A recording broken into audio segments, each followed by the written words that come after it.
Net les krijgen in de squalbank, maar bijgelijks in de kleedkamers van voetbalclub ONS. Of in de montagehal van Empathek. Bij de praktiekscholen De Dieken in Snits binnen ze dit kwaliteit mij een volslijn nieuwe aanpak van praktiekonderwijs. Kun jij de businessclub aanpakken sowieso? Welke vrijwilligers willen hier de vloer gaan oppakken? Ja, ik wel. Dankjewel, ik zeg niet allemaal tegelijk. De huiskershemelje, de keukenschemaatje en de vliervijen. Het binnen maar een paar taken van de leerlingen van De Dieken die duwt onder de slag binnen bij ONS. De squaller stuurt haar leerlingen van de derde klasse aan 2 dagen in de week op stage. Op die wijze moeten de band al volle jaren in de kunde komen met de echte praktijk.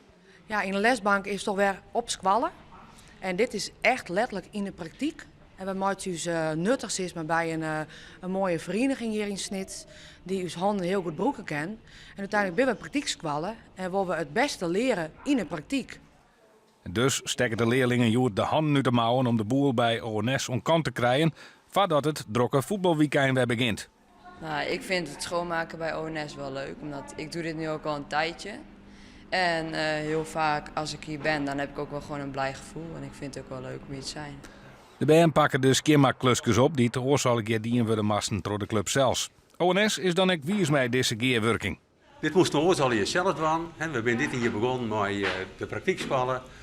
En ja, het is voor beide wedstrijden een win-win situatie. Zij kunnen op voor hun certificaten op scholenbeheering en wij zijn er maar geholpen.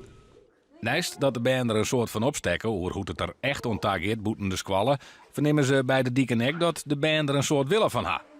Nou, over het algemeen vinden leerlingen dit heel erg leuk. Zij moesten in het begin wel wat wennen, maar er zit nou echt routine in. En het is, ik verneem onder de leerlingen dat ze het wel leuk vinden als we hier maandags of vrijdag gaan.